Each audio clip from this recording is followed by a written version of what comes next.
ॐ ॐ सुमित्रियान आपा सुमित्रियानः ओषधया ओषधयः सन्तु सन्तु दुर्मित्रिया तस्मै सन्तु यो अस्मान् द्वेष्टि यं च वयं यं च वयं द्विष्मः ॐ ॐ शान्ति शान्ति शान्तिः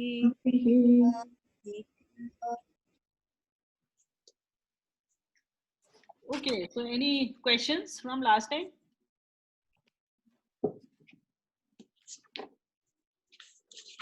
No, all good. Great, wonderful. Okay, so shall we do the recap? So starting with 52, Jagat Satyatvam, Adushta Karana Janyatvat, Badhaka Bhavat. Who's taking it up?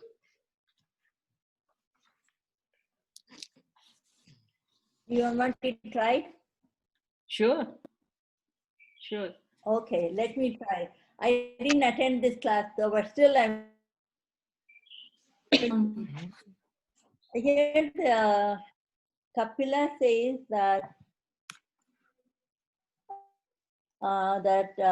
Prakriti is made up of material cause, and this material cause happens to be very, very perfect. Your connection is weak today. Whereas the illusion is not. You are able to hear me? Yeah, now, yes. Hello, you are able to hear me? Yeah, but it's getting cut every now and then. Unless that is my issue. Okay. And illusion does not follow any rule. Whereas Prakriti's rules are immutable. And it is very down rules are there. And it is consistent. And everything works on a clockwise. And the universe has no care or any disjointed. It is just absolutely perfect, and there is no. Gauri ma'am, I would realization also he sees the Jagat. Yeah. Gauri ma'am, I would say you just switch off your video. Switch off your video. Yeah. Connection may get better. Yeah. Oh, it's getting. Turn off my video?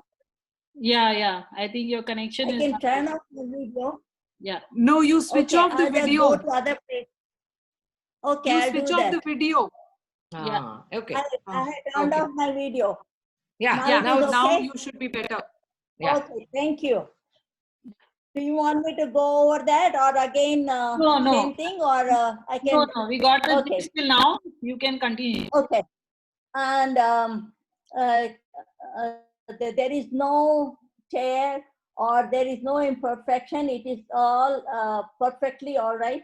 The person who realizes afterwards also he sees the Jagat, material world, he does see that thing. Whereas in a dreamer, once he dreams and he comes from out of that dream state, the dream completely disappears. It does not exist. Yeah. So here Kapila has told about that. Maya concept has brought us to bring out the Maya concept, that the Maya, all the Advaitins, they say because of the Maya we are all like that. But Kapila says no, material cause is a different, Prakriti is a different, and Purusha is absolutely different. And that's what he's been saying that. And then that's it. It says that just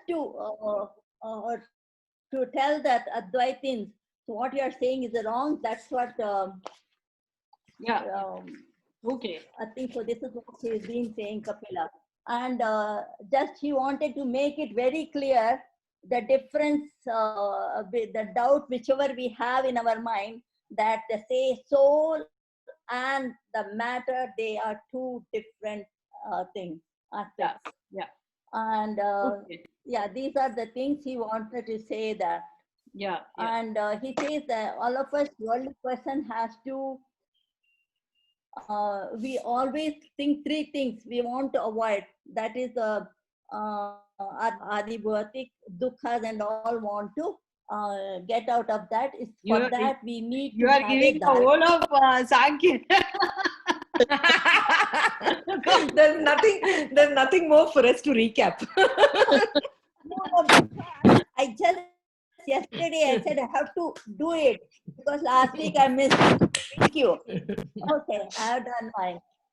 Okay, then 53 prakarantara sambhavat sadutpattihi. Can I do So, it? yeah, okay. Sure, Kala, go ahead. Okay. Yeah, here Kapila is just summarizing and disproving all the other theories that and are stating very categorically that it must be concluded that the world is real and it is made from a real material cause. And he disproves the theories like there is one Brahman in all of us, which is the Advaitvada, and also that the world is an illusion. So this is what he is clearly stating in this. That is what he has done in the earlier sutras. Now here by saying prakarantara sambhavat, he says that such a fantastic design could not have been created by anything else. Yes, exactly. Any Okay. other means. So then 54th, ahankaraha karta na purushaha. So may I? Yes, please. Very go ahead. simple one. Yeah. So, so long, I mean, if we were confused whether the soul was the doer of all the actions, he's very clearly clarifying here is that no, it is the ahankar part of our buddhi that is actually the doer and not the soul, Correct. Which made a lot of sense, in fact. It did? After long. Yeah. Why? Because when every time we said that I am the doer, and if the soul is not the doer, then this, because of this ahankara, the feeling with the body is what is making us say that I am the doer. I did this. Every morning you get up and say, oh, I did this work, I did that work. But we are doing physical work, right? So now it is very clear that it is this ahankara that is actually making you do the work also, and which is also owning it actually. Correct. Not the soul. Yeah. So anybody else has anything to add here? Is there any doubt here? No, actually, what I appreciated when I listened to the lesson was the fact that you went a little beyond what the sutra says to distinguish between karyas that are ahankarotpattaha and karyas that are not, that are puritan, which actually can touch the soul because they originate from the soul. That I liked the aspect. Yeah, in fact, that thing is something which I've discovered on my own, because you will generally not find it mentioned anywhere. So when I started questioning that, what about this, accumulation of knowledge which you undertake and which is being told by all the spiritual shastras that you must do. So what is the phala of that? And that is when actually I realized that actually there is no phala of that, and the phala is directly going to the soul, because it is actually the soul which is acquiring that knowledge. So you really won't find this anywhere. Uttira, I want to add one thing. Uttira, I want to, because of our ajnana, that's why we feel that thing. We say always, I am the doer. So that's one of the reasons he says the moment you do the meditation and all those things, we become closer to the purify our soul, and we become closer to the soul, and viveka automatically slowly dawns on us. Correct. That's why I just want a thought flow. Yeah.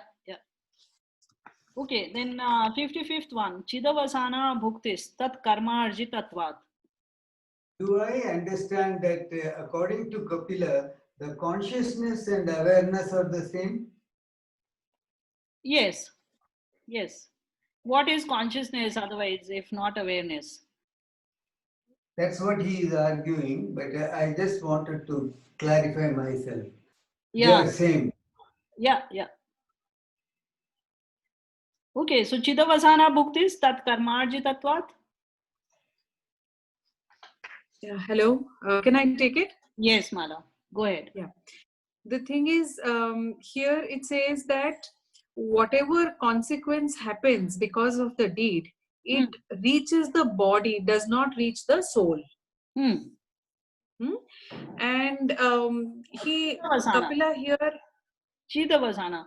Not body, but the mind. Yeah, it does not reach the soul. Yes. It reaches the body only. It reaches in the the sense body that only. part of the body which we call the mind, buddhi. Yeah. Buddhi. Yeah, buddhi. Yeah. Buddhi. Part of the buddhi. I mean, part of the body. Rather, part of the body.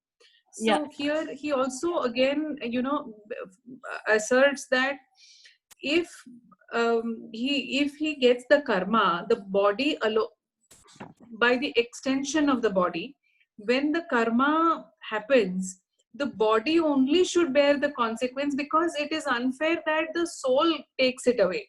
Soul gets the karma. So yeah, this is what he says.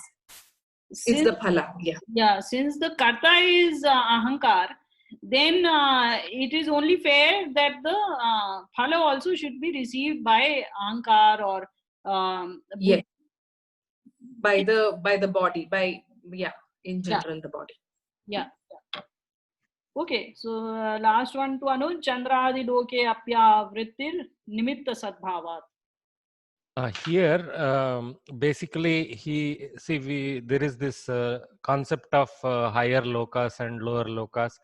The Chandradi here refers to the potentially the higher lokas, where Swarga, up to Swarga, etc., are included, perhaps. So here, Kapila is explaining that even there, there is a temporary stay, and it is not like mukti. You will come back because of your prarabdha karmas of the past.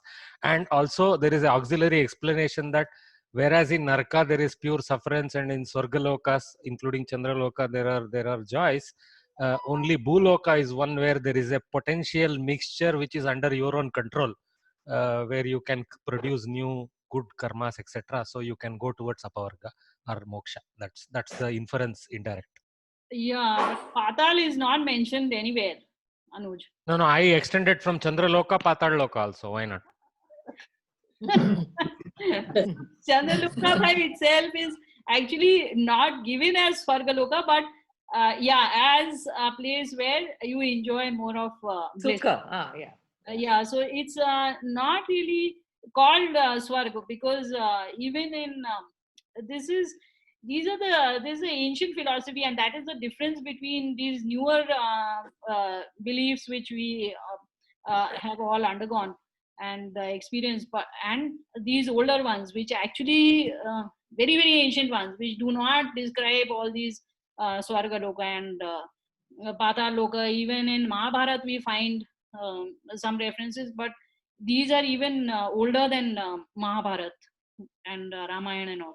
So in Ramayana and Mahabharata you will find a mention of Kapila, which is this Kapila only, not some other Kapila, but this one only who has given us the Sankhya Shastra.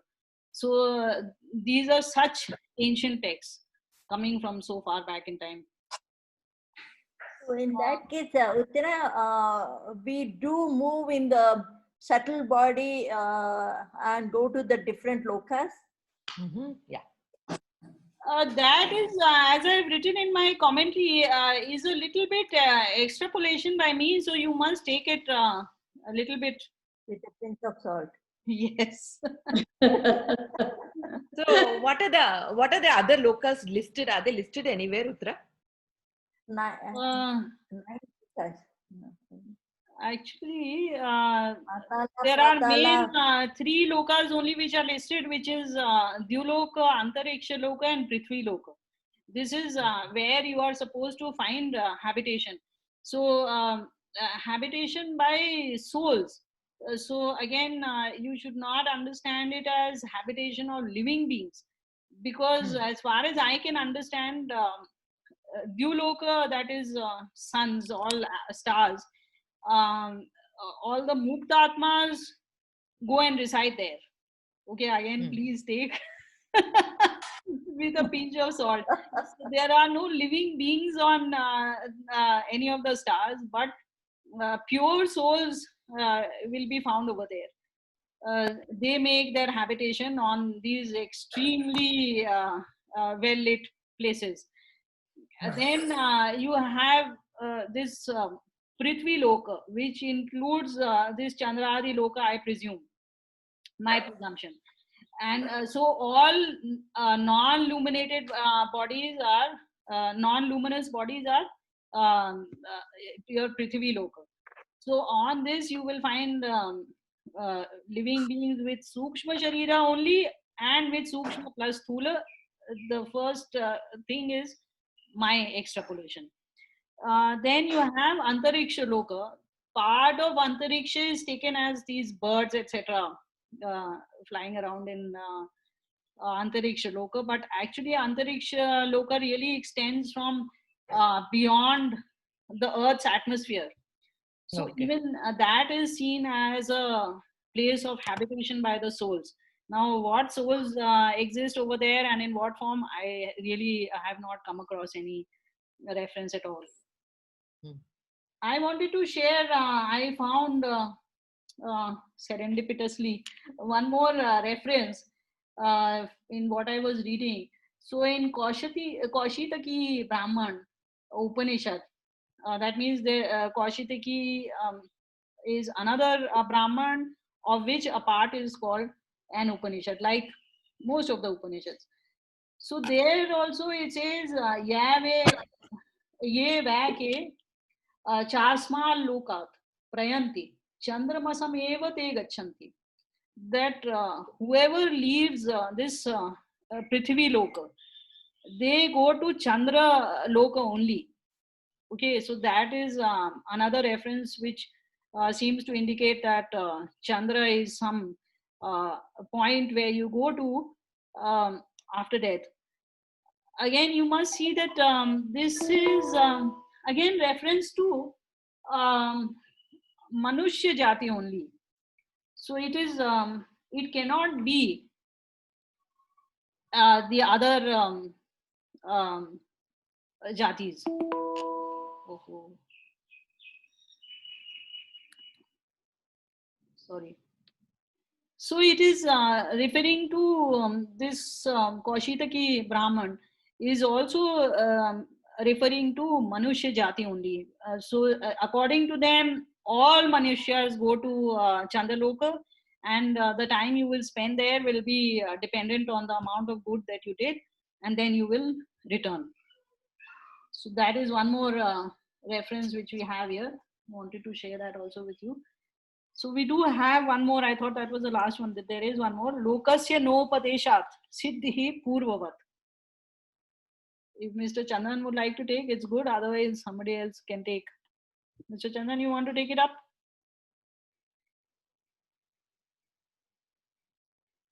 No, okay. Somebody else wants to take it up? Let me try. Shall I try? Sure. Okay.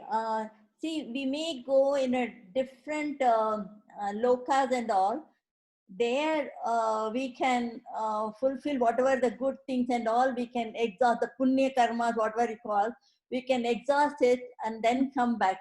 But to get the moksha, we need to come to the earth, and then only we can do with the not with the Sukshma Sharira, but with the mortal body. Yes. Alone we can reach that our moksha. Otherwise we cannot do it. This is what I could understand. Correct. If the mukti has to get it, we have to have the come back to that. That's why they can say the karma bhumi. That's why they say. Yes. Bhumi. Yes. Correct. So I had given you a little bit of homework on 655 that you had to find out where all Kapila had said Chidavasana Bhoga ya Chidavasana Bhukti. Did you guys look it up?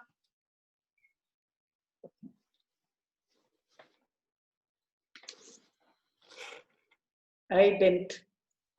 You didn't? No. This is bad.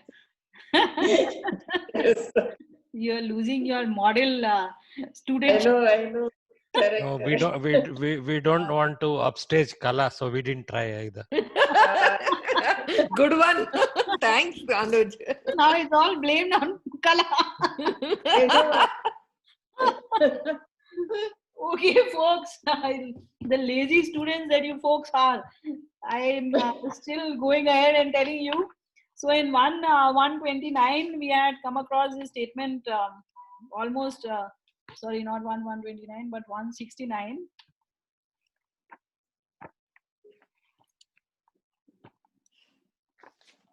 Chetavasano Bhogaha.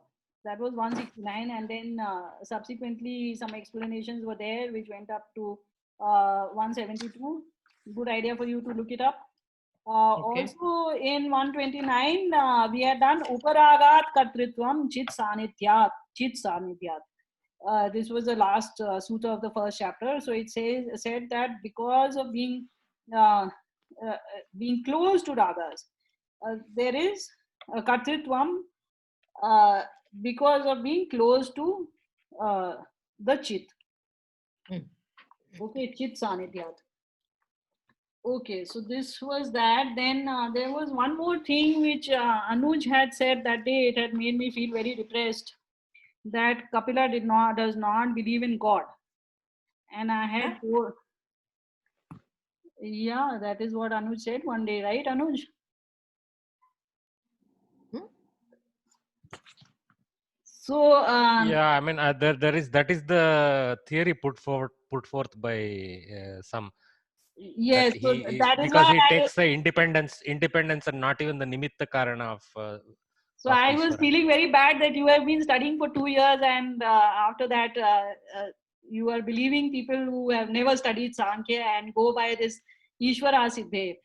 So I wanted to remind you of chapter number 3, first 55th sutra, which said Akaryatvepi tad yogaha paravashyat. So when we were discussing how does the soul get attached to the body, who is behind this, who is the nimitta karan of this, then it was said that sahi sarvavit sarvakarta, that Parameshwar only is the knower of all, omniscient, and sarvakarta, all doer. So see, when such statements are made, sarvakarta, that doesn't mean ahankara karta, which you're doing, just talking about just now, that these are also to be ascribed to God. That is not correct. So always there is a context when you speak, and the full contextual picture cannot be laid out to you. You have to be conscious of what is the context, and in that context you have to understand a statement. So never to take a statement out of context and then say sarvakarta means God is also only doing whatever I am doing is actually all God's doing. That is not right. You are independent in your own way of thinking, and you perform your deeds according to your desires. So that sarvakarta has to be understood as this whole universe has been created by that God. And then it says idrisheshwara siddhi siddha. This kind of Ishwar is siddha. So this sentence is very easily forgotten by people, and they take that I just said it and I forgot it. Ishvara Siddha. No. See, Ishvara it's Siddhe. it's good to know that he is ascribed as the nimitta karana for binding of the soul with the prakriti, but prakriti's independence is very clearly touted. There is one difference. No, the whole making of the universe, the rules which are present in prakriti, that is why he's called sarvakarta. Otherwise, what is there for him to do? He just opens his eyes and the universe starts going on its own. No, everything which is happening in this universe is because of that one satta, one entity. So things are not just happening while they follow very well defined rules, yet knit in those rules God plays out this phala prapti. If everything had to happen the way it wanted to happen, you would not get phalas of your karmas. He has to ensure that you get the phalas of your karmas. This Prakriti does not have the intelligence to give you the correct karma phala. He defines that this is your phala, he gives it to you. For doing that, he creates this whole universe, he creates this whole environment around you, he creates the people around you, he creates those situations around you through which you get your karma phala back. That Okay. is So what is meant by sarva karma. Ishvara's role in both Prakriti and in Purusha, in the Laukika Purusha, is not disputed, but only that the triad is separate is the distinction between Vedanta and here. Yeah. If we call it Vedanta, Okay. it's more like Advaitavada. Okay, Advaita. Yeah.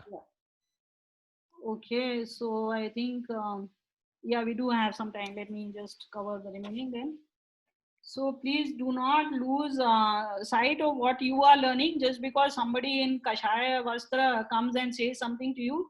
Many times the people who wear these white or saffron clothes, they have not read much, and they are making statements which are being told to them. Maybe for centuries they have come down as is. And from the times of Mahabharata, I can tell you there has been a lot of ignorance and a lot of things are being said, and either it is out of ignorance or vested interest. So now that you have read it, even if you don't dispute anybody, at least you should know Kapila did not say this. So at least that much confidence you should have inside you. Don't accept people's saying. There are a lot of things which are ascribed to Kapila, just as we saw are ascribed to Manu. That is not good.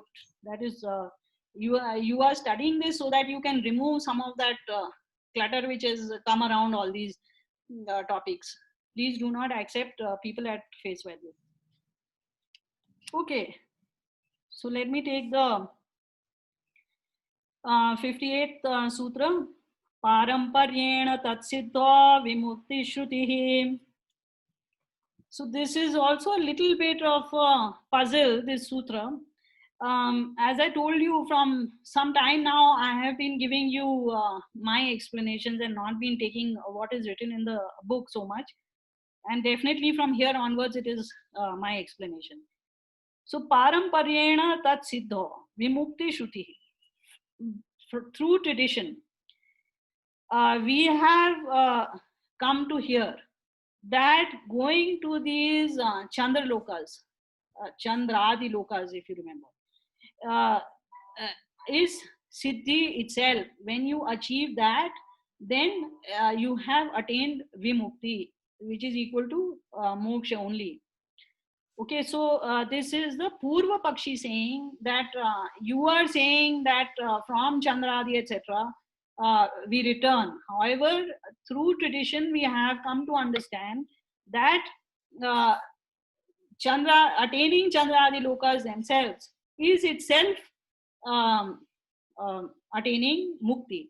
Okay. So this is similar to what Anu just said about Swarga and Patal Loka. You know, by now we have 7 Swargas and 7 Patal Lokas, which have been defined in, I don't know which text, some Purana must be. So at the time of Kapil itself, this little bit of confusion had started coming in that these blissful places which are there, they themselves are Swarga. Swarga meaning moksha. So there is no place beyond that. There is no state, I should say, beyond that. So Kapila is saying over here that that is, okay, he hasn't said it so far, but this is the Purva Pakshi stating his side, that we have heard that that is itself moksha. Then okay, let me tell you once I have covered this shloka. Gati Shrutescha Vyapakatve Apyupadhi Yogad Bhogadesha Kala Labho Vyomavat. So he says that also the gati that we hear about, the movement of the soul that we hear about, even though it is vyapaka, it is pervasive, all pervading, still because of its union with the upadhi, therefore it is able to subdivide, and it attains bhoga, desha means some place and space and time, time is actually given separately, kala, these three things it attains, even though it is sarva vyapak, this soul which is there. So we are back to this advaitavad. It still attains this bhoga, desha and kala by means of upadhi, just like the sky. So this antariksha or akash or space, it is in Advaitavad, it is said that just like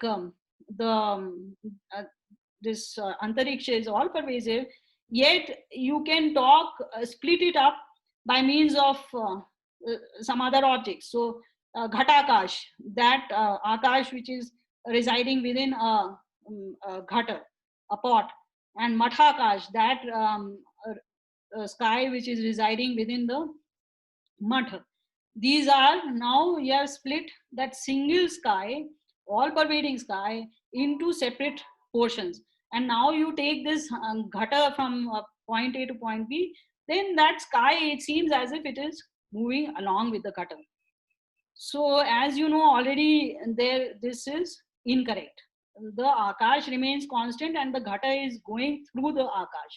So these are separate questions which are asked in many other texts, that is the akash moving along with the ghata, or is the same akash going with the ghata, etc., etc., and there are a lot of arguments over there. But here this is the part which Kapil is covering. So the gati which he is talking about is coming from the previous sutra, where you are saying that this soul now is traveling from this body to some swarga. So you can yourself see that there is a contradiction already over there. That if it is a single consciousness, then which swarg is it going to? Which patal is it going to? Why does it need to go there? It's already there. So Kapil has also glossed over that thing little bit. He has covered so many arguments, and there's so many arguments against this theory that there is no end to actually the questions which you can ask. However, he has picked up these which are there. And let me stop here before we are checked out, and I'll start the new meeting.